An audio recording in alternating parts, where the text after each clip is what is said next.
without further ado, I'll go ahead and hand it over to you, Jim. Start us off.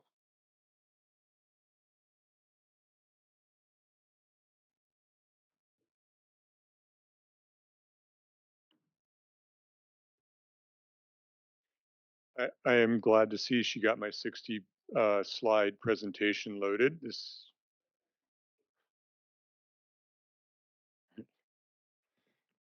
All right, yes, good afternoon. So today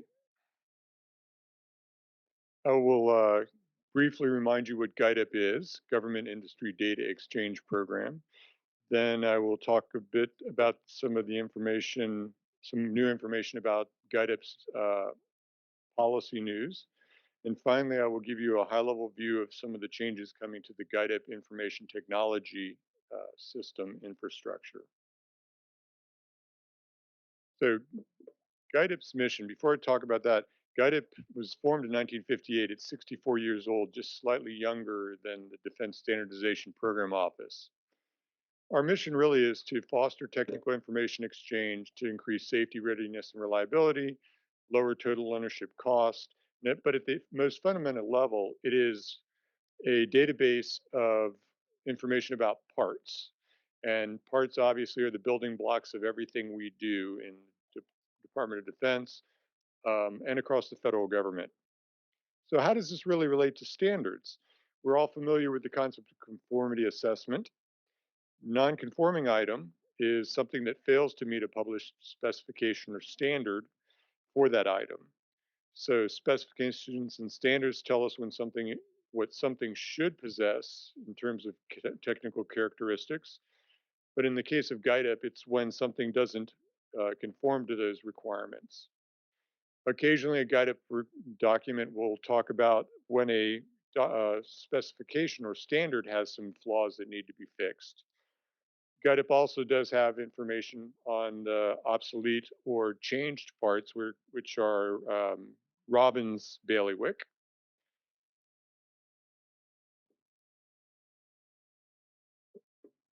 Over the last 15 years, a lot of policies in DoD have been driven by counterfeit parts. The government supply chains have had to deal with an increased threat of counterfeits. And while it began with microcircuits, we've actually seen counterfeits in everything from chemicals like fake Freon, that should scare you, to fire extinguishers or raw stock like copper and steel. And in 2010, the Government Accountability Office Yes, in 2010, the Government Accountability Office concluded that industry was not consistently reporting counterfeits to GIDEP. They noted that the government had not been appropriately leveraging techniques and capabilities that already existed, one being GIDEP. This led to a federal acquisition regulation on reporting to GIDEP. In 2016, after some further review, they discovered that government was not reporting what they should be uh, regarding counterfeits to GIDEP. And in that 2016 study, they made three recommendations. They recommended that we the government, DoD, improve oversight of reporting to GIDEP. Second, that we determine the level of evidence needed to report an item as suspect counterfeit. And by the way, that's probably why a lot of us that's the area that a lot of us have some familiarity with it.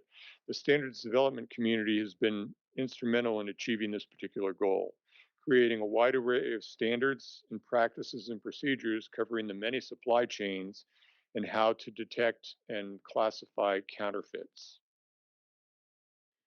The third recommendation GAO came up with was that we should limit the instances where a reporting GIDEP is limited only to government, or is available only to government, or at least to limit the time that it is available to government. Because if government knows something's counterfeit and industry doesn't, we're still going to be consuming counterfeit parts. These three recommendations led to a DoD instruction on oversight of reporting to counterfeit.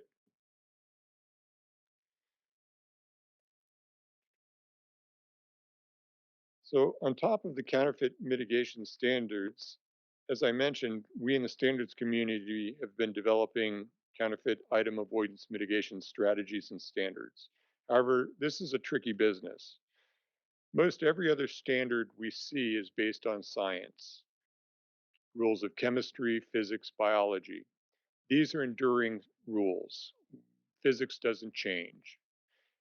But counterfeit standards are designed to thwart a criminal enterprise. So it's more like a game of chess than a final exam in physics. We make a move, counterfeiters make a counter move. As we improve our defenses, counterfeiters try to find a way to adapt. So it's going to be an ongoing business for some time.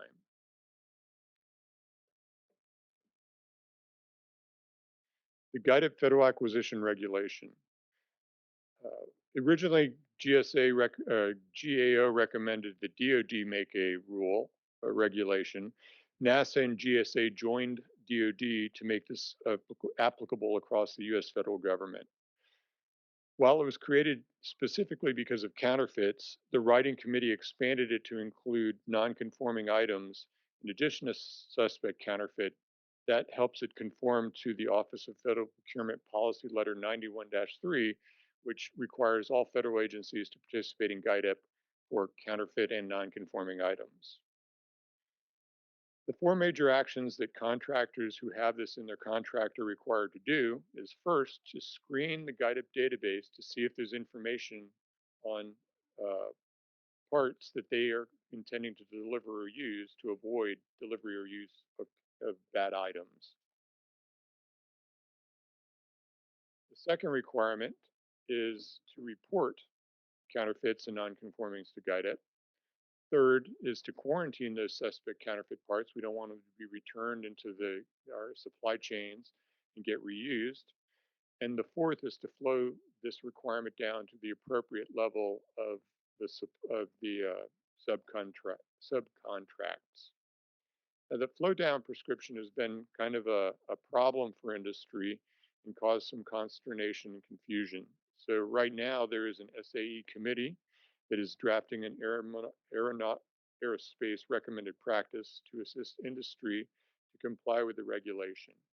If you're interested in this, let me know. There is room on the committee for many more participants, and I will give you the information of the chair people.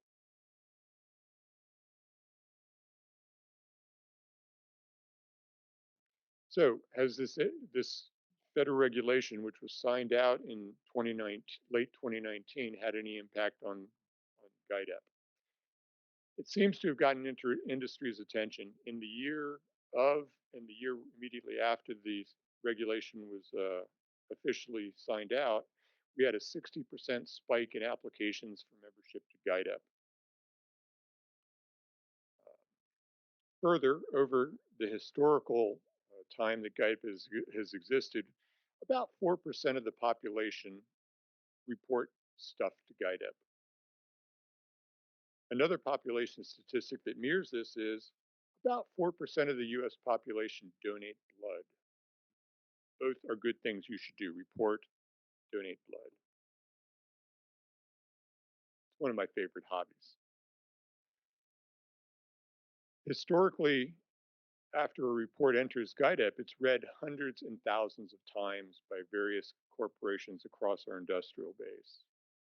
Another parallel, most people who go to an emergency room are happy to get the blood they never intend to donate. Sorry, I got to put the plug in. So what about reporting to GIDEP after the publication of the FAR? While the number of reports, oh, I'm sorry, I thought I talked loud. Oh, I'm sorry. While the total number of reports have only inched up, the percentage of the population reporting, the good people, have increased by 2%. But that's a 50% increase if you think about it in the actual number of people who are doing good. More telling is half of those new reporters have been longtime members of GIDEP. So it took a federal regulation to get them to be good citizens.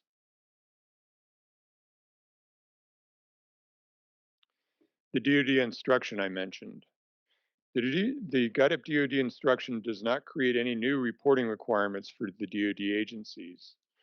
It does make reference to the many existing reporting requirements that have existed for years in other DoD instructions and uh, other requirement documents. The emphasis of the instruction is on the oversight of reporting of incidents that should be reported to GIDEP. GAO found that many were not reported. The oversight body will consist of members from the Undersecretary of Defense for Research and Engineering, the Undersecretary of Defense for Acquisition and Sustainment, the military departments, DCMA, and DLA. Since we're going in with the assumption that more reports should be made, the oversight body will try to figure out what is impeding reporting and in effect changes to fix the problem. I'm placing my money on the old adage, what gets checked gets done. But I'm going to retire, so I may not actually know whether it was successful or not. Not now, soon, sorry. Soon, decade. Um, so I'm never going to be a stand-up comedian, you can tell. So the GIDEP technical refresh. Um, for the last few years, we've been developing a new information system that replicates some of what GIDEP used to do and has some new features. The existing system that was designed in the 1990s is quite literally a dinosaur. Since the design, the original design, many things within the government supply chain management philosophy have changed. For example, we have global supply chains and we have much more complex information, much more complex systems than we did 30 years ago. I had hoped to provide you with some screenshots of the new system. Unfortunately, the new functionality is amazing, but the screenshots are very Spartan. We haven't dressed them up with all the bells and whistles.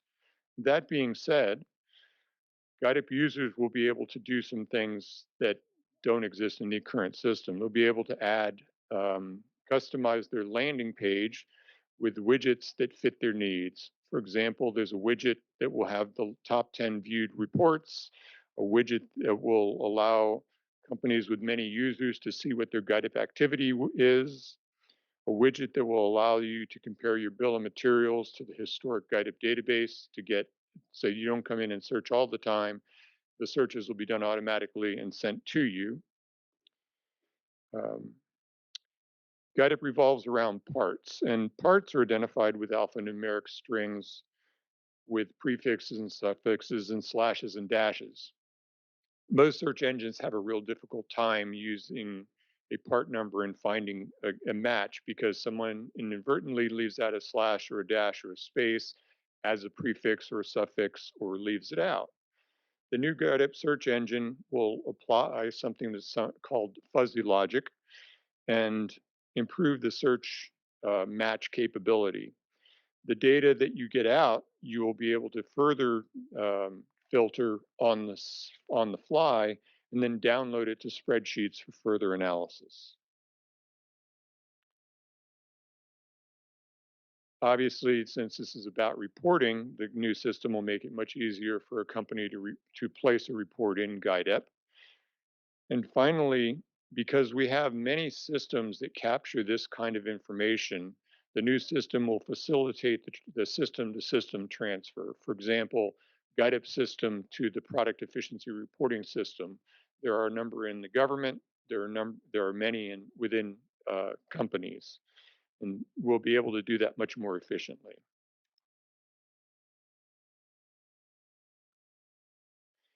Finally, we do hope to be fielding this new capability within the next 6 to 9 months. So early next year, you should be seeing GIDEP, the new GIDEP, at all storefronts and on Amazon Web. I'm kidding. That concludes my briefing.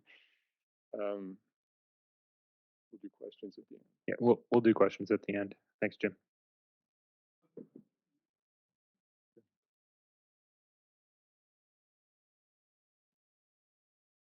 Jesse's up next with documents as digital data update.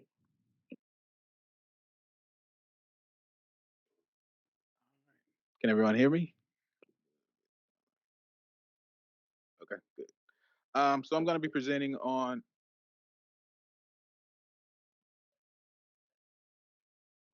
Okay, good. Okay. I'm going to be presenting on our updates for documents as digital data. A lot of the make sure this works. Okay. A lot of the background information I was going to discuss has been overstated today, as the importance of um, making sure our standards are in a machine readable format to support some of the things that you guys are working on. And that's what this project is about. So I'll briefly go over what is digital engineering, what is documents as digital data, and how we are converting our standards and specifications to XML format.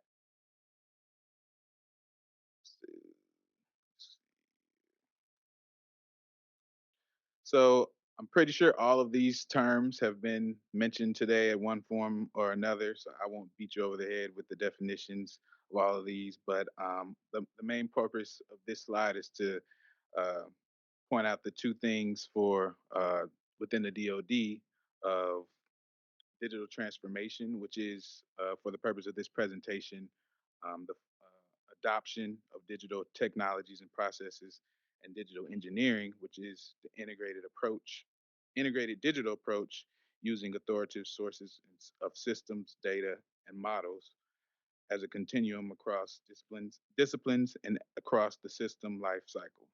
Um, Another term that's not mentioned here is technical coherence, which is the logical traceability and evolution of a system's data and models, decisions, and solutions throughout the life cycle.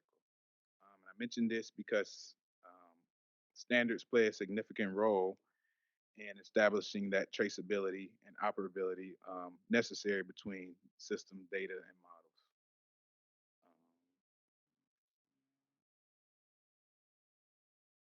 Mr. Howell earlier spoke on this slide in depth, mentioning the digital engineering strategy, so I won't cover it as much as I would have. But um, the main purpose, this is the slide, sorry. The main purpose I wanted to mention on this slide was the first two and how they're related to standards. The concept of authoritative source of truth, which is an element. Element two is key to realizing digital transformation through integration of data and models, which is element one. And this allows for things such as the linking of multiple sources of data. Going back to that traceability, which I mentioned in the previous slide.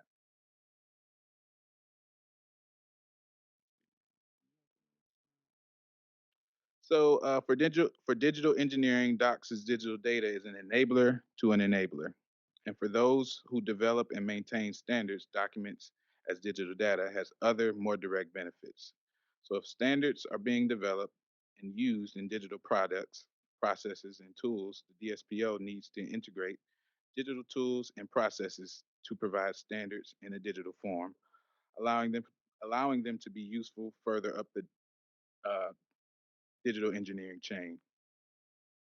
So I'm going to briefly go through the transformation of DSP documents from, or the timeline of DSP document transformation from paper to machine display to machine readable um, to now machine to machine. So in the early years, the single stock point reduced cost and confusion. It's a paper-based distribution system that uh, reduce costs by reduce cost and confusion associated with having multiple points of document distribution within the military departments and defense agencies, but was still very expensive, time consuming, and labor intensive, requiring a lot of storage, equipment, and manpower, along with many along among the many limitations of such a manual system. It was not uncommon for documents to be out of stock, which created procurement delays, numerous congressional complaints, and customer frustration. Moving on to the early 90s, through legislation and executive direction, led to standards being provided as electronic documents. But these were simply scans of those printed documents, which were in many cases low quality and not editable. By the late 90s, we moved to uh, beyond the initial electronic scans, which were fine for machine display for human consumption when word processors and PDF applications advanced to enable conversions between formats with little or no error. These still were not suitable for machine readability. Moving on to today, Assist provides web based, on demand electronic access to users, but the access is still to electronic versions of static PDF documents. Electronic paper-driven processes that are human intensive require human to read, interpret, and then copy and paste the model code, or otherwise manually re-enter that document. So today, what we're working towards is machine to machine readable and understandable documents.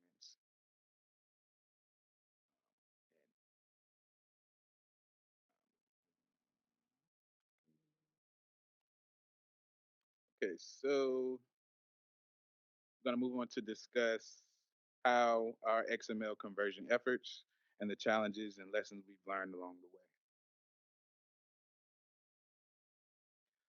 So, in support of the DoD transition to digital and digital engineering, historic DSP documents must be converted from PDF Word into machine readable format XML. This is the first initial step in documents transitioning from machine displayable to machine readable, enabling them to be used for other digital products, tools, and processes.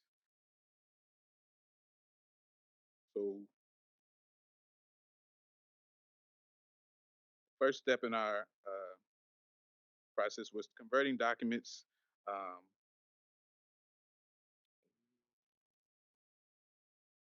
okay. Our objective is to use the XML conversion software to convert Defense Standardization Program documents as, as digital data, ensuring DSP documents are both human and machine readable.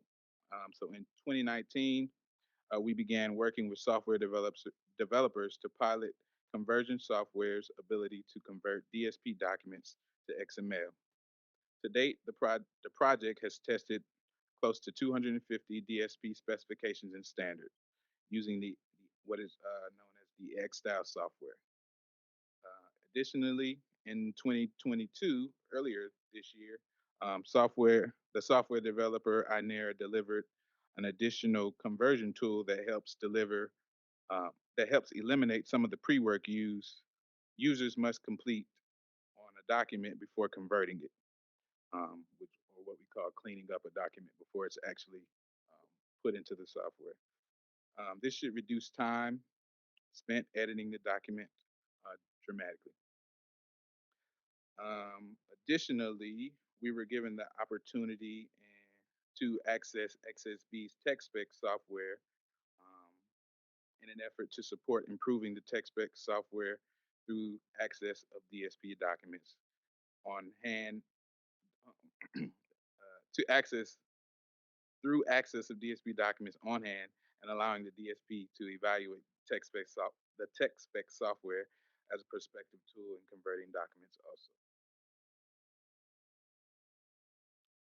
So the current process of how documents are developed involves the activities drafting documents in accordance to DSPO standards and specifications, submitting the document in Assist, and publishing the document in PDF for use. But once the pilot testing began, some of the document development processes were discovered that were previously unknown.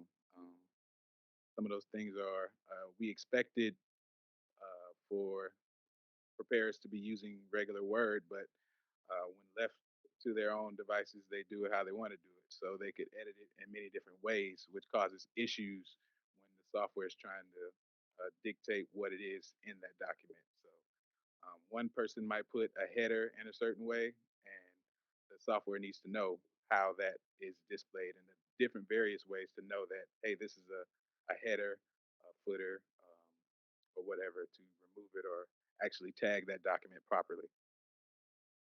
Um, so yes, it was discovered that preparers can be very creative in how they get documents to meet that policy. So as long as it looks a certain way, it meets the policy. But how they get it there is not as big of a deal until you get to this type of thing where you have to use that Word document, and you would have uh, entire documents that might be in a table that throws the whole software off, or a picture that might be not a PDF. I mean, not a PDF, a JPEG, or it might just be a picture in whatever format. So the variability created added challenges in order for the conversion software to recognize and properly tag elements of the document. Um,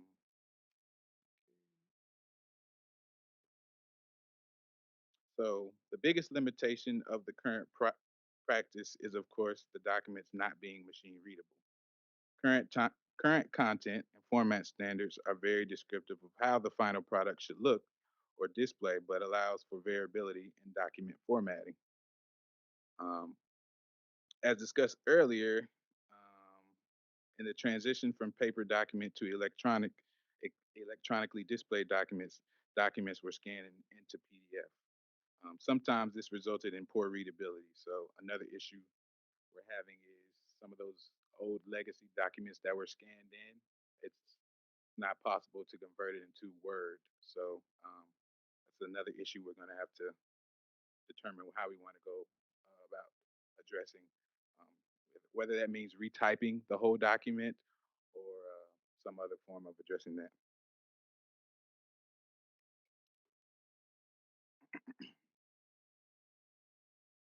Okay. So what's new in our approach, and why do we think it would be successful? Our approach is a phased approach. We don't want to jump right in, attempting to convert all of the documents at once. So us piloting allows us to tailor the software as issues are discovered during testing. Through the pilot testing, like I said, we are able to discover issues related to converting DSP documents specifically and tailoring the software to recognize the objects of the document. To do this, we must first discover what we don't know through testing. Some of the pre-work of editing the documents has been addressed with the addition of the customization tool, which I mentioned earlier, which will automatically input a document and it'll get rid of certain things that you would otherwise have to manually do. Um, and for that last bullet, the point of the DSPO maintaining the XML software, removing the need for users to purchase additional software individually. Although the XML pilot information will be gained to update DSPO policies to include documents as digital data. So one of the things we're going to have to do through this pilot testing and the things that we've learned is understand how uh, digital documents differ from paper documents. So where once we had page numbers, table of contents, when you're looking at a document digitally, they don't have those things. So specification that says you have to have that is not going to be needed anymore. So there's going to require updates to our documentation. So this shows what was previously shown here. This specification, it shows it in XML format, mill detail 1183, and then this is actually what it looks like once it's both machine and human readable. Similar look, but once again, like if it's 100 pages, it just continues to go on. If there's no page numbers, you just continue scrolling.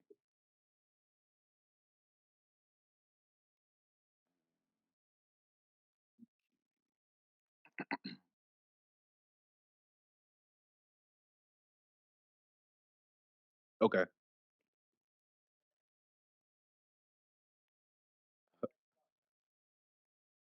Okay, sorry. So what difference will this make? The biggest benefit, of course, is enabling documents to be used for other digital tools, but also for document preparers, this would greatly reduce change management time, allow for the linking of document references, and alert for outdated references. Um, and for assist users, will mean faster receipt of document updates and easy access to linked references within a document.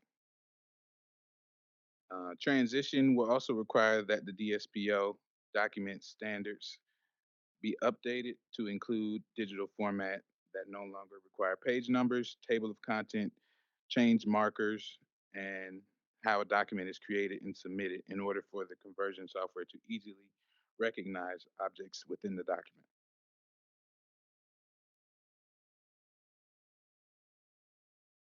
So some of the risks, I guess some of the risks that we run up against, if those scanned in documents that I mentioned before, where we don't have another version, if they're too complex for the software to actually recognize and convert them. Um, the second one I think is less of an issue now since we've added the use of a customization tool. But if it takes too much time, is it actually worth the investment for the software? Um, if the conversion of documents depends too heavily on contractor support, resulting in reoccurring fees to use the tool, and final documents converted are not accurate to what the original document was.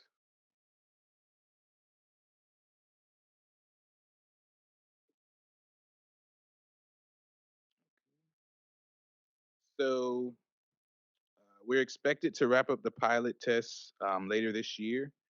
Um, and that will include us submitting the converted documents that were used during the pilot testing back to the preparing activities for them to review and for correctness, to ensure that even though we've reviewed it, it still meets what they intended it to mean.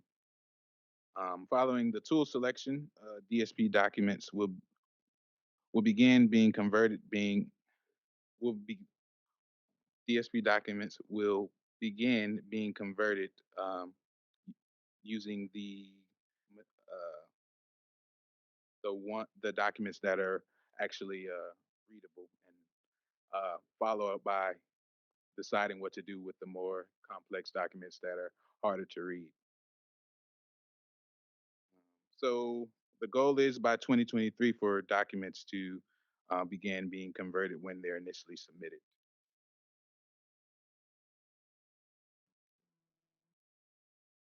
think this is the last. So at a high level, our challenges are pacing our efforts to provide maximum value with the limited resources. We're not driving digital engineering, and we're not going to leapfrog ahead and provide a more advanced that can be used product that can be used by standard end users. And I think that's the last one. Thank you.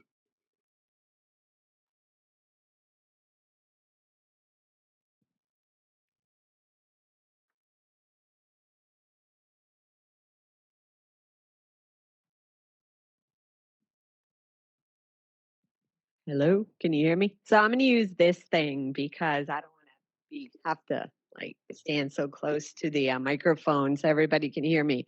So again, my name is Robin Brown. Is that working? All right. So I am the Good move.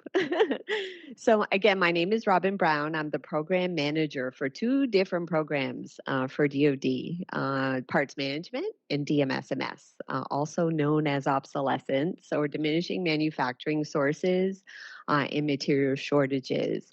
So I have like 15 15, 20 minutes to take you all through a 20 to 40-year journey. So, Tim, why don't you lock the door since I have a captive audience here, and you guys know it's rush hour traffic time anyway, so we got time. So are you ready to go over my guidebook? It's the size of a small phone book. But anyway, so if it's going to sound like I'm bragging a lot, it's because I'm really proud of what we've accomplished. And the success that we've had is not due to me. It's due to my team, which consists of LMI, IDA, the Institute for Defense Analysis, and all the services. I don't do anything unless I'm in lockstep with the services. So everything you're going to hear about, I've created with the service leads to ensure that we're all on the same page and that we're meeting the requirements that we need to. You know, what I'm doing here at the DoD level is helpful to them.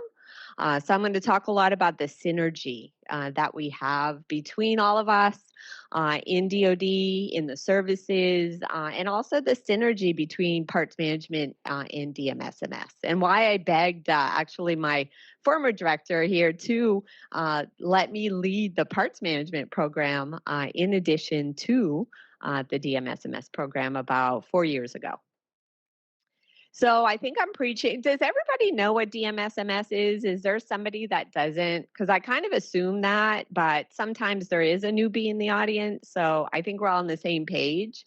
So I think we're preaching to the choir. I'm preaching to the choir here when I talk about the challenges that we face today. We've already talked about some of these. You know, we have rapidly changing technology. And accelerated timelines, right? We have service life, but in spite of that, we have service life extensions.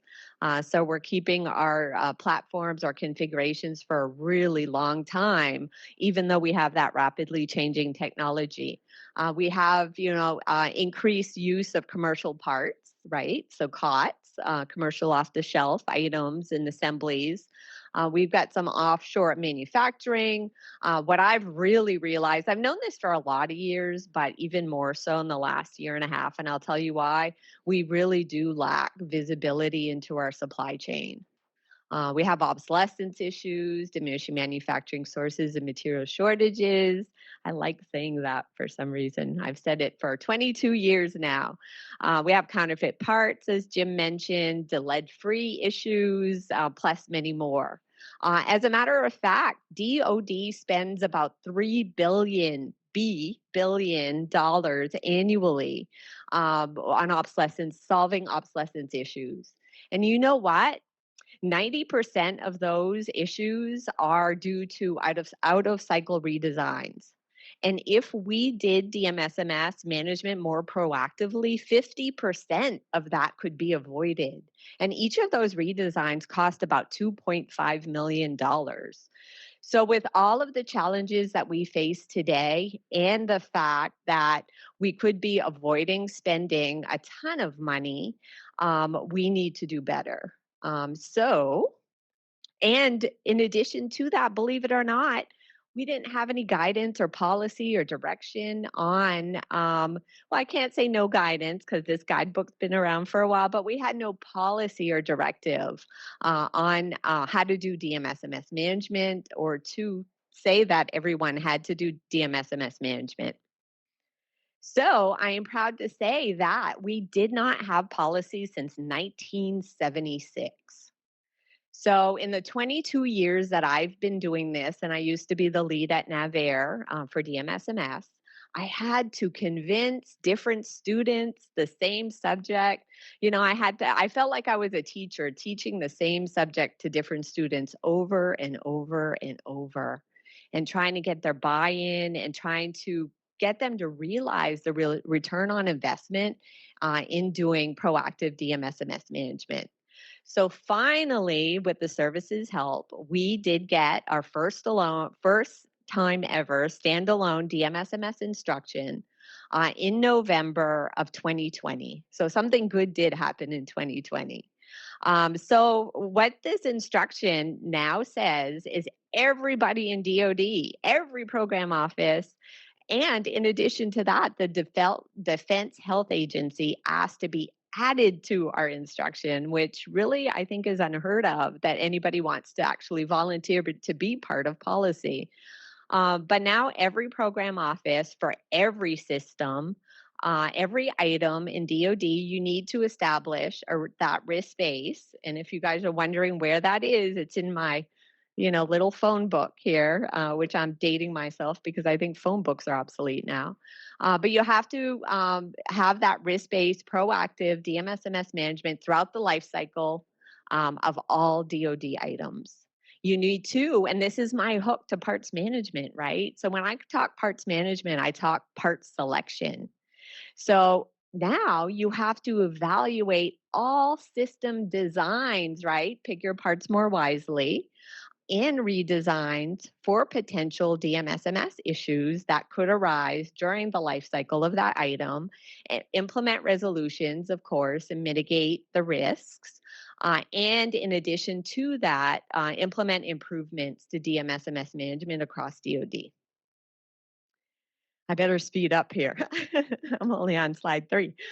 So anyway, this slide is kind of an eye chart, but I just kind of wanted to show you something that I feel is pretty unique in DoD. So even though I work for ARNI, right? I work for Defense Standardization Program Office and we fall under ARNI. Guess where the champion for DMSMS management policy lies? In ANS. So, and I have a DLA email address. So nobody knows who I work for or what I do half the time. And it's been really hard for people to understand that I actually, the ANS, Ms. Jan Mulligan in Sustainment Logistics, has such confidence in Arnie and I and my team that she's left it up to us really to manage DMSMS for her and to lead a working group, which I'll talk about. So each of these organizations in DoD, we actually sat down. It took us like 1.5 years to come up with what our roles and responsibilities would be for DMSMS management. And the reason why I say this is because it's a perfect example of standardization of processes, right? And you'll see how far I've kind of taken this. So each one of these organizations, and I highlighted in the color, has a little tweak or a little twist on what their responsibilities are. So like ANS, the acquisition side, they're the ones that are responsible for contract language, to standardize contract language. And then you've got the S, right? So that's sustainment. That's Ms. Jan Mulligan. She has a lot in green because she is my champion. So she serves as the DoD principal for DMSMS. She establishes a working group, which I lead, which she co-chairs, and integrates DMSMS into policy, guidance, training. And she's the one that monitors the overall effectiveness and efficiency. Now, all of us support her to monitor all of that and to ensure that in each of our organizations, we're doing that as well. And then you've got DCMA. They're the ones that, look at contractors' DMSMS activities and communicate the risk to DoD customers. And then you've got my organization, R&E, and what we do in addition to integrating DMSMS management to all of our policy, training, guidance, support, Ms. Jan Mulligan in the monitoring of efficiency. We also provide technical assistance to the components and designate a working group co-chair, which is me. So next, sorry, got the controller. So this is what the program offices are responsible for. So for the first time, they have to develop and don't get me wrong, program offices have been doing this for a while, but it was really, I call them the coalition of the enthusiastic or the coalition of the willing. But now every program office has got to have a plan. They have to maintain their data. They have to evaluate designs for DMSMS, mitigate risks. They have to program and budget for it, which, my service leads actually begged me to put that in there because without having something to hang your hat on, it's really hard to get it done or to get it funded, or they have to include provisions in contracts, resolve issues in a timely manner, communicate with their supply organizations, train their workforce, and also evaluate activities during, not only their systems engineering technical reviews, but also their logistics assessments as well.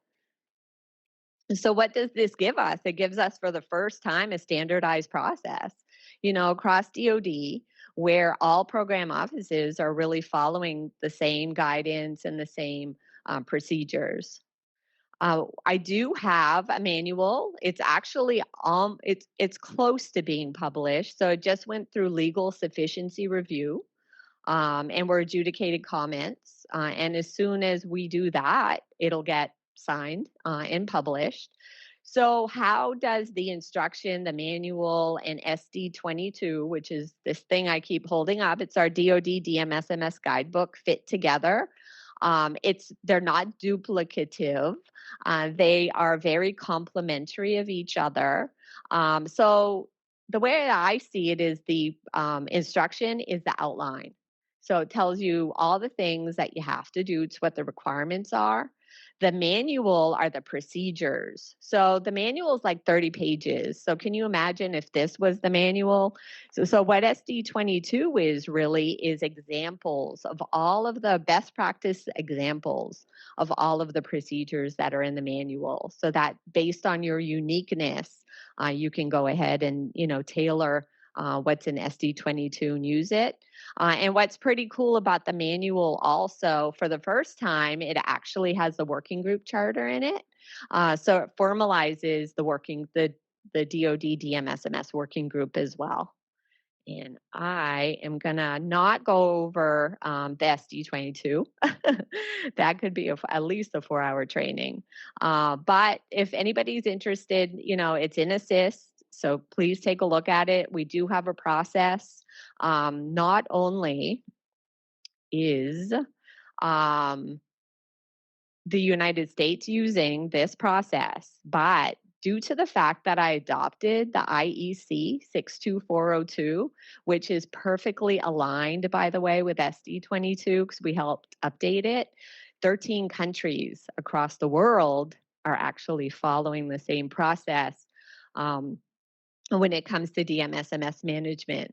And in addition to that, the SAE standard 0016 is also aligned with both of these documents. So we have government organizations and industry organizations around the world, really, that are doing DMSMS management in the same way. And it's super cool for me to talk to my counterparts in Germany, in the UK, and France monthly. And leverage off of each other and really kind of make each of our programs better. They came to my conference to support me. We're on a panel with me. So that's really awesome. So why do we want to do proactive DMSMS management? So this is basically how I was able to sell proactive DMSMS management to the program offices over at NavAir. I was able to get buy-in from about 25 different program offices out of 35 in a short period of time. But I think the thing that opened their eyes, or the thing that they grabbed on or found attractive, was the fact that what we do is we take our bills of materials and we load them, the electronic parts, into predictive tools. So we have, I don't know if you guys know this, but we have the ability to forecast up to 5 years when things are going to become obsolete for electronics. And we can also do it for things that are non-electronic, but what we have to do there is actually build relationships with the manufacturers and do market surveys. So that's more of a manual process. But in doing that, it really buys us time, right? So instead of you going to buy a part and you can't get it, or somebody tells you you're not going to be able to buy a part in like 20 days or 30 days, wouldn't it be better if you knew you had 2 years or a year or 4 years? So that really increases your window of opportunity to make a more cost-effective decision. So it buys you time to be able to plan better. and ensure that as you're doing, technology refresh or, modernization or any redesigns, that you're taking out the obsolescence that's already there, and you're also ensuring, hopefully, that you're not designing in obsolescence as well, which helps to minimize those out of cycle redesigns, eliminates DMSMS related schedule impacts, helps you control total ownership costs. So it was really that, and the fact that we had really good subject matter experts that could verify and validate whether or not, if you got an issue or an alert from our predictive tools, whether or not that was a true issue, if it was really impactful to your systems, because sometimes it doesn't. Just because you get a notice that you have an obsolescence issue, it's not always the case. You may have enough stock on hand. You may have already redesigned it out. Stuff like that. You may, so this being able to have more time to make more cost-effective decisions, and also somebody to verify and validate, maybe what industry is telling you, and help you find a solution, are the things that I think was, the most helpful. But I like to think outside the box. I think we can do better. And this is why I tried to convince everybody to let me do the parts management program as well. It's part selection. So if only you knew how many times as a DMSMS practitioner, I was like, man, why didn't they think about sustainment? Or why didn't they pick their parts more wisely? Or why didn't they, do this and that? So we all know that early design decisions really increase the cost in the future. And DMSMS is one of those trade-off considerations. So I've been preaching here for the last few years, why don't we create DMSMS resilient designs? We know DMSMS is inevitable.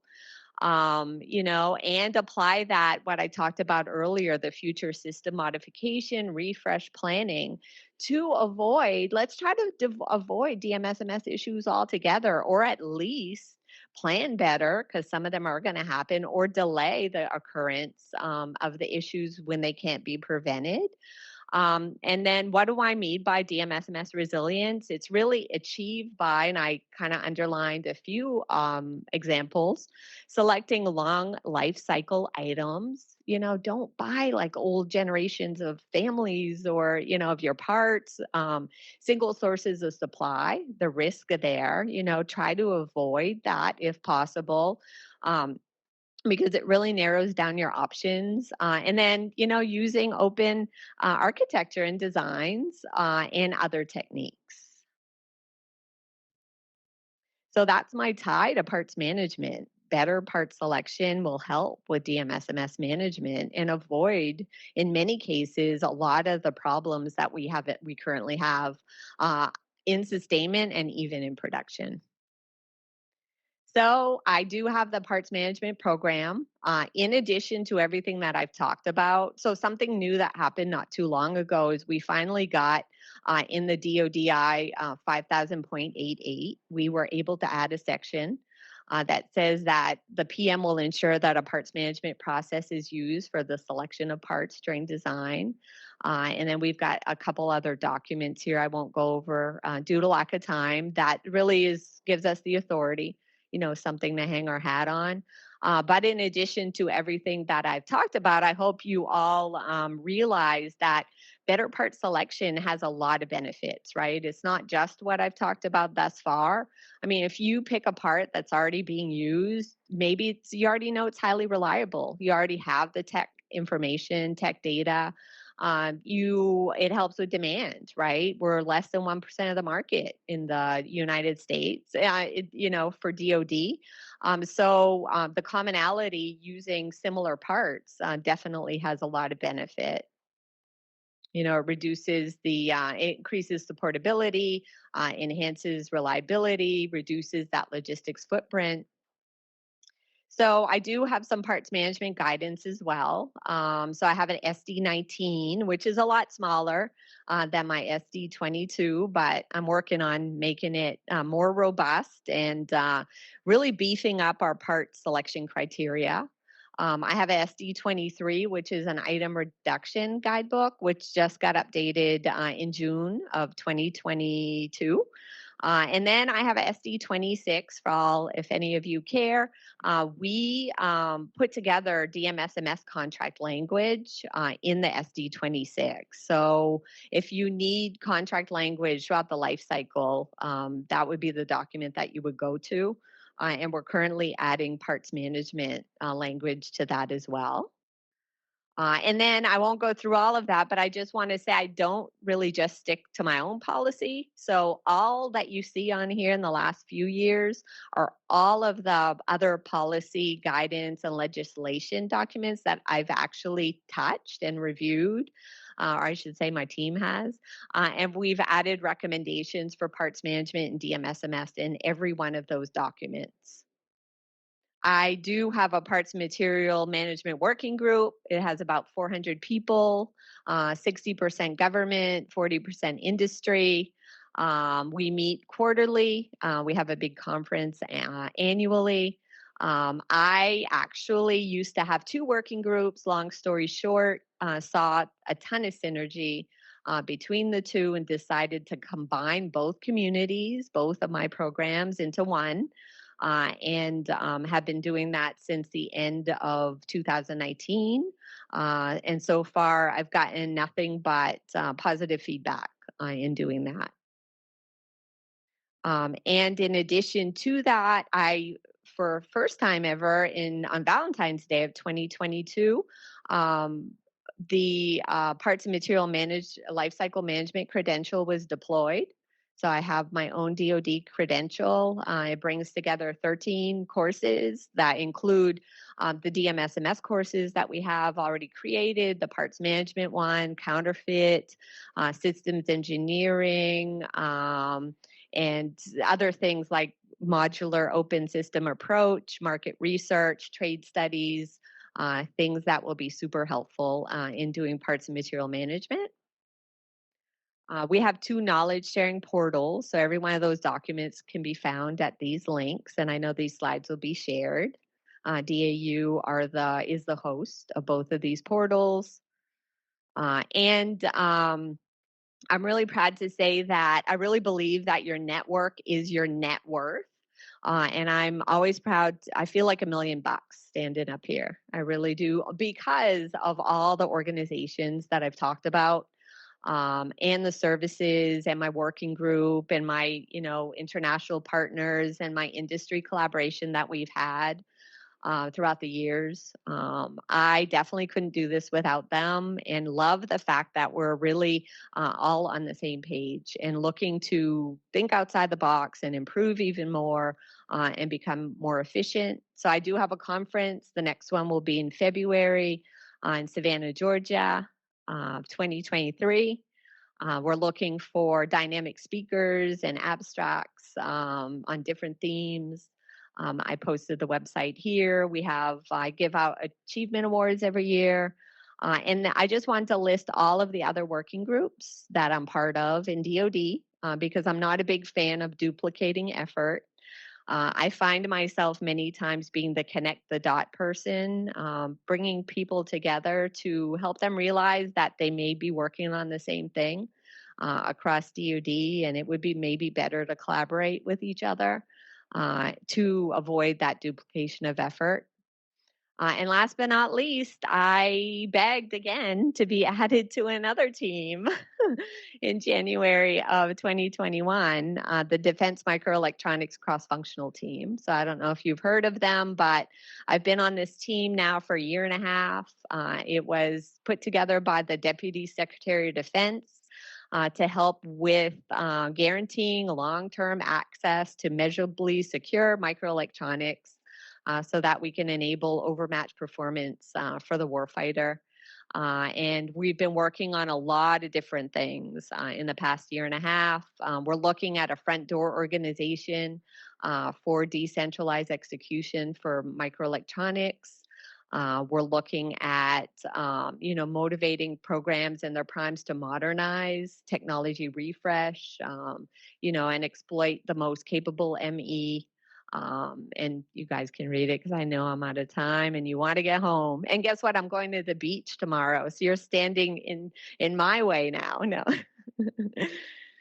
So, lastly, so what does this DMCFT, right, need from the parts management community? So not only do they need for me and my communities to be better at, regarding their policy, their guidance, their training, but I am so proud to say that we were able to sell to Cape Comptroller and OMB a project that it's the Enterprise Parts Management System, EPMS. So this is a system, it's going to be the first time. So it got funded. I couldn't believe it. It was like a Shark Tank presentation. They gave me 10 minutes. And when I heard that it got funded, I thought this is the scariest and the most exciting thing that's ever happened in my entire career. But this is going to be the place where you can put in a part number and you're going to be able to see across DoD, across all the services, who uses that part. You're going to be able to have current demand. You'll be able to forecast future demand. You're going to be able to have visibility in your supply chain, believe it or not, down to the way, way, way low sub-tier levels. And that's really going to enhance a lot of the things that we've talked about. It's going to enable designs for us to build those DMSMS resilient designs. It's going to improve the availability of parts. It's going to help us to, forecast, like I said. We're going to be able to aggregate purchases and, try to help program offices figure out what is that optimal time for modernization as well. So I'm super excited. We've set up a working group, EPMS working group. We have 4 standing teams. It's not getting funded until FY23, but we've already started because we wanted to get a head start. We have all the services that are represented on EPMS, and knock on wood, so far we haven't gotten any pushback. So what we're planning on doing is leveraging off of currently existing systems in DoD in the services and making them even better and more efficient than they already are versus reinventing the wheel, for what we're doing for this project. So I think that is it for me. So anyway, thanks for your time and thanks for sticking around. Michael, back to you. All right, so we'll take questions. Are there any questions online? Yeah, I have a few questions for Jesse. And I'm going to combine a couple of them. Are the documents submitted to assist as a PDF or an XML file? And if in the future the documents won't be authorized in XML, just converted once they are finalized, who does the conversion to XML, and is there a comparison once that is done? Okay, you might have to restate the second one. Okay. Yes, they're submitted in PDF format. Okay. And repeat the second one. In the future, if the documents won't be authored in XML, just converted once they are finalized, who does the conversion, and is there a comparison once that is done? So how we're envisioning it, it will be converted within the DSPO. So it'll be a similar submission process. Whether that is still PDF or Word, I don't think that's been determined yet. Right now, we're converting Word documents to the XML, but some of that is still undecided. But it will be done within the DSP. Thanks. Yeah, if I just might add to that, right? Part of that was feedback we received through past conferences here. Is that we don't want to impose new tools and new requirements to all of the standardization management activities throughout the DoD. We're trying to create tools that will create efficiencies for all of you that are managing the documents. And so that's where we're looking at ways in which we can take the products that you're already producing using the processes that you're familiar with, and then turn those into not just human readable documents, but also machine consumable products. Okay, and this is a follow-on that you might have answered. Is it the intent for all legacy documents to be converted, or will some federal supply groups and classes be excluded, such as produce and clothing and textile? So it's intended that all of them that can be converted will be converted. Whether they are able to be converted, it's dependent on the quality of the document that we have. Okay, thank you. Um, have you considered for DSP documents having the capability to create a document within Assist that forces the required formatting, um, such as the user logs in and creates a document within Assist? Once it's completed, it should be already in the correct format. Take that one. So, uh, for the reasons I was just discussing, it's not something that's not an approach that we've taken because we wanted to respect the processes and tools that the services and components standardization management activities are already using. Okay, then the last one is for you, Jesse, anyway. Documents as digital data is an efficiency long overdue. Thank you for spearheading. Have you considered tagging text blocks, bullets, figures, tables, etc., with smart code unique identifiers and additional metadata in lieu of page number, outline, table of contents, etc.? So I guess I'm not sure if this is what they mean, but the software that we're using it is actually going through the document and tagging it for us. Um, I think that's what they're asking. I don't know if they're asking if we would manually go and do that, but the software is what goes into the software, reviews it, and tags it as the appropriate element. And then I have another one. Will the XML conversion tools be made available for other agency and users? That no, it'll still be in house. Whether they go off and allocate funds to do their own, I guess that's up to them. But what we have will be available within the DSP. Okay, thanks. And then for Robin, will the PMM Parts and Material Management Conference be available virtually also? That's to be determined. Okay. So I'm a big fan of meeting in person. You know, it's probably not going to be unless I'm convinced otherwise. We did a in-person conference in December, and it went really. And no, it was in March. It went really well, and actually, people um, thanked me for having it be only in person. And I'll tell you, I'm honest. I'll tell you why. If there's a virtual option, hardly anybody in the government is going to get funding to travel and go in person. And I believe it's our one opportunity every year to actually get together and collaborate, have an exhibit hall, and work together in the way that we need to. So, like I said, probably not unless somebody convinces me otherwise. And I have one more for you, Robin. Does the DSMS system factor in regulations? There's a movement away from certain chemical treatments in textiles, which has eliminated several sources in a short time period. Yeah, we've actually, at my last working group meeting last week, we had conversation about how to connect with the Industrial Policy Office within DoD better. They and also the DLA Strategic Materials organization. So yes, we need to do a better job there because our current processes and tools don't specifically focus on the uniqueness of that.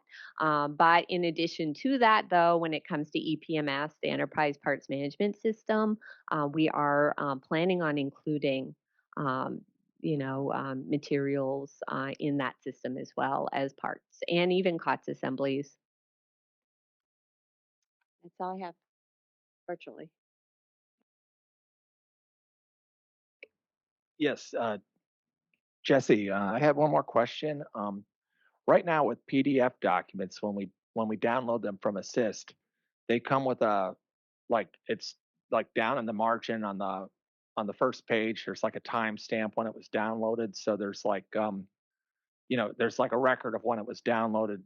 There's like chain of custody, so to speak, with the PDF documents, and they're somewhat locked documents. They're not easily editable or tamperable. That's one of the great things about PDF. But like when they're now XML documents, you can just open them up and just edit away and just change them pretty easily. They could be more open for tampering or things like that after the fact. Or is there some sort of a locked XML type file that exists? I don't know. I don't believe there is. I don't believe that's an issue with the software that we're using. Not sure if we've gotten that deep into it yet. Oh, you know what I'm saying though? Like we Yeah. could just upload. I mean, we could just upload our specs in Word, and then they could just download them as Word documents. Right. But we don't like that. We like them as PDFs so that they can't be altered easily. Right. And an XML is just like a text file, and you can pretty much do anything with it. And so that was my concern. I don't think we've addressed that. I'll have to get back to you on that one. Yes, Frank.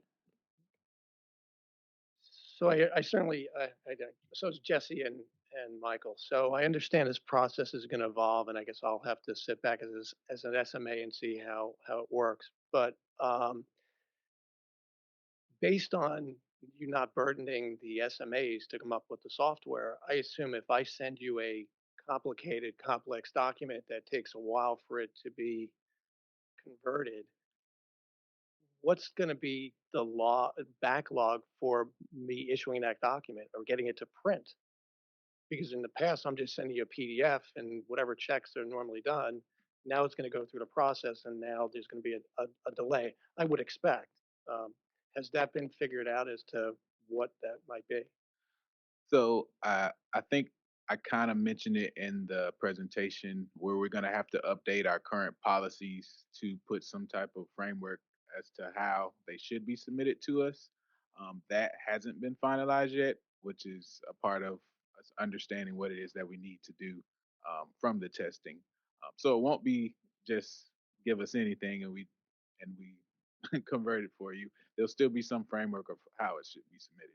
No, but I assume, but as you were mentioning, if I'm understanding correctly, that you could get based on, I could send you a Word document and I have drawings in there or tables in there or pictures that might make it more complicated, but it's a Word document. Right. So they hopefully the framework should include how to actually do pictures or tables, and give you some type of instructions as best practices to make it easier for us. Yeah, we're definitely taking, Jesse briefed earlier, we're taking a phased approach, and it's really baby steps. I see, in the big picture, I really see XML as a baby step. It opens up documents to a range of tools that we can't do, you can't use with PDF. There's definitely some things that we need to look at with security and the utility of those documents once they're in XML. But I lost my train of thought there. Restate the last part of your question. It was more that if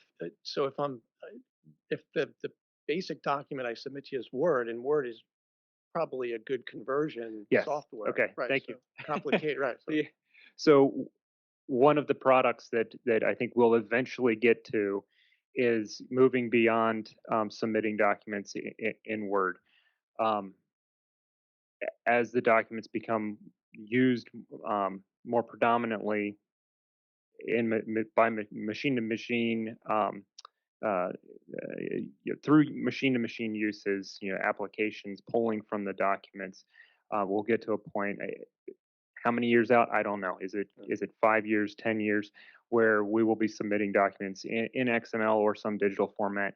Um, so in the nearer term, we're looking at how, as we've gone through the piloting process, what have we learned in the preparation for converting the documents that we could then apply up front, and how we prepare the documents in the first place that will then feed back into Mill Standard 961, 962, 967 for the standard format and content of the documents. So there's layers to it, and Uh, it's It's baby understand. steps. It's not just a small effort. It's huge. So I got Yes. it.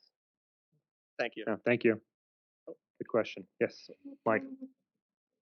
So with that in mind, I understand that the down the line future, down the years for that, but is there going to be a stage, as Jesse is mentioning on there, that when you guys select on your end, DSPO end, of what the XML conversion would be used, done at DSPO or assist?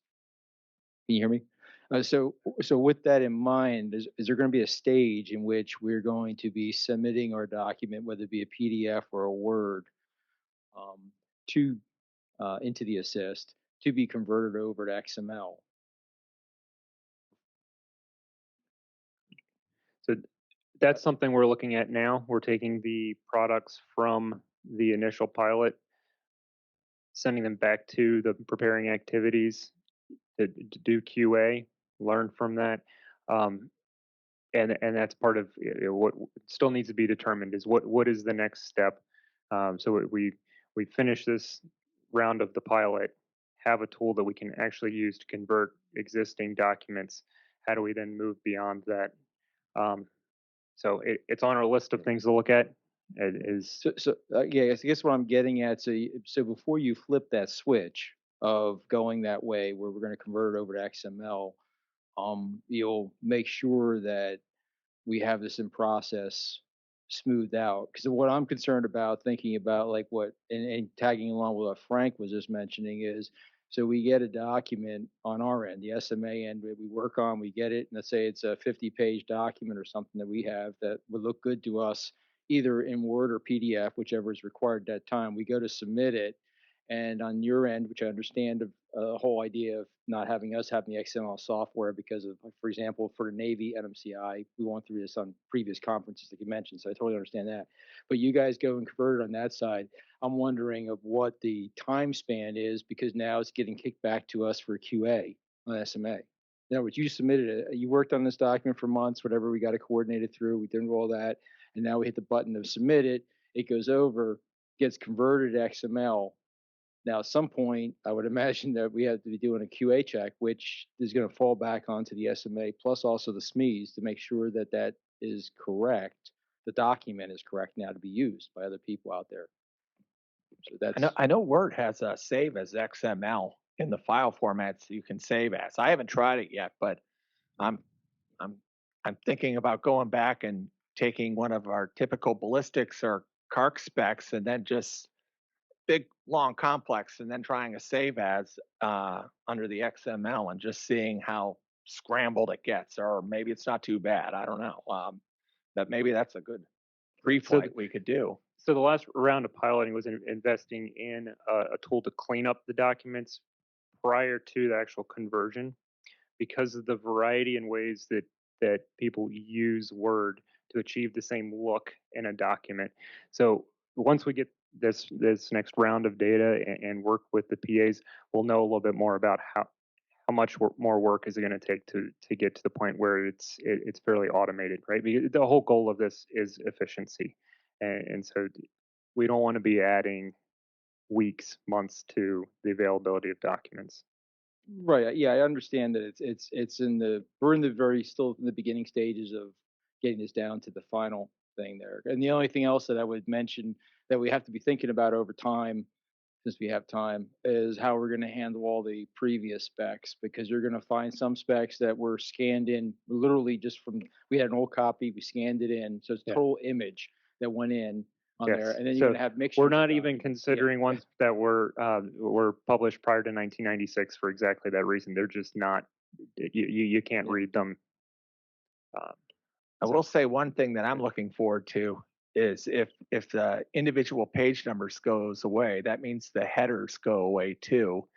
And I don't know how many of you have specs where you have appendices on there, and then you got to do different headers in all between there. And sometimes Word just likes to fight you for no apparent reason.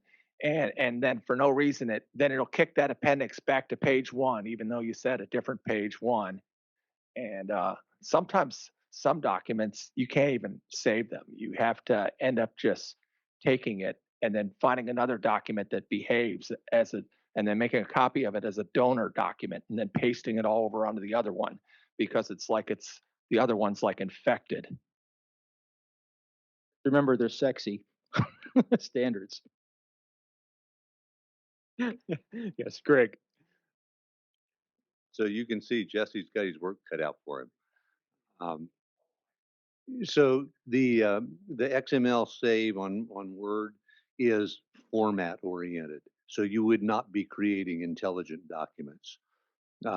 What you would be creating is one that then you could spit it out to look like the one that you had before.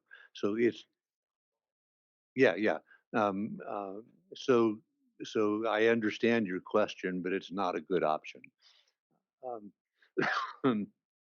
On the on your point about the security of the documents, it's a really good question, a really good comment. One of the things that you heard the MOSA people talk about is a single source of truth. And that's what we're shooting for with having intelligent documents. And so today you can take a Word document and you can retype it and still pretend it's a mil spec. So you can still adulterate the documents that we have today, whether they're PDF, whether they're Word, whether they're XML. What we want to do is have that single source of truth so that we're not relying on the printed page. Rather, you will be going in and searching the single source of truth, which is the assist database, to get that either whole document or the component pieces of the document that you need. And you will be, you can then be assured that you've gone to the source rather than to somebody's adulterated copy of the source. And the delay that you're addressing, good luck, Jesse. Yeah. No, thank you, Greg. And there's already tools in development, applications that'll do some of that work for you that will flag changes and the ripple effects of those changes from document to document. We're taking baby steps.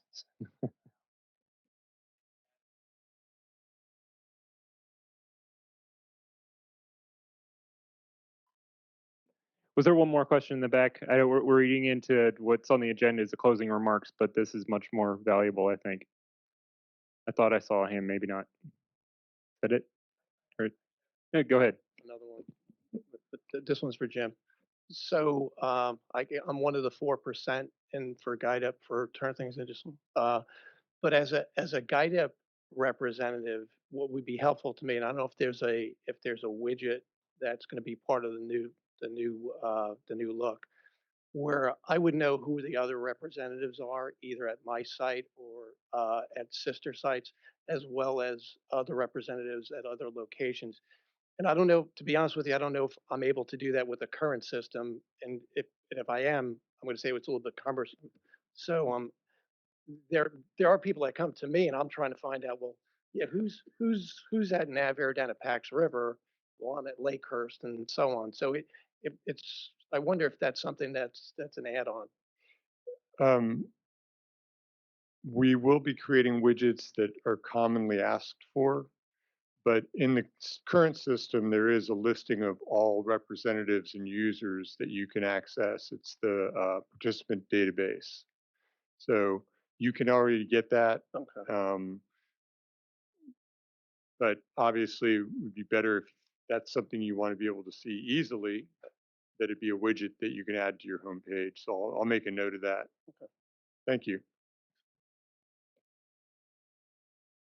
Yeah, I'm not sure it was mentioned elsewhere during the conference, but we're looking at a similar capability for DoD participants in non-government standards bodies, just so that we can aid in coordination and gain efficiencies, and then doing so in a way where in coordination with NIST and other federal agencies, standardization executives, to try to standardize the format of that data so that we can then coordinate across the federal agencies as well. Maybe a little bit off topic, but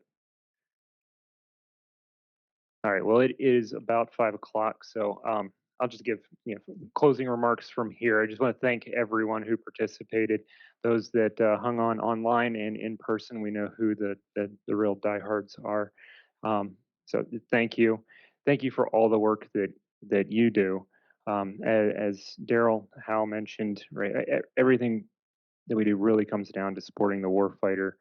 So I appreciate all the work and dedication that you put into standardization and supporting interoperability, the operational effectiveness, and reducing costs of the systems that the DoD and the warfighter rely on. And just want to thank my staff, all of the distinguished guests, the moderators, panelists for their participation. Ms. Nicole Dumm in the back for helping planning the event. And just, I know they had a couple administrative items for me to mention. We will be sending out a survey.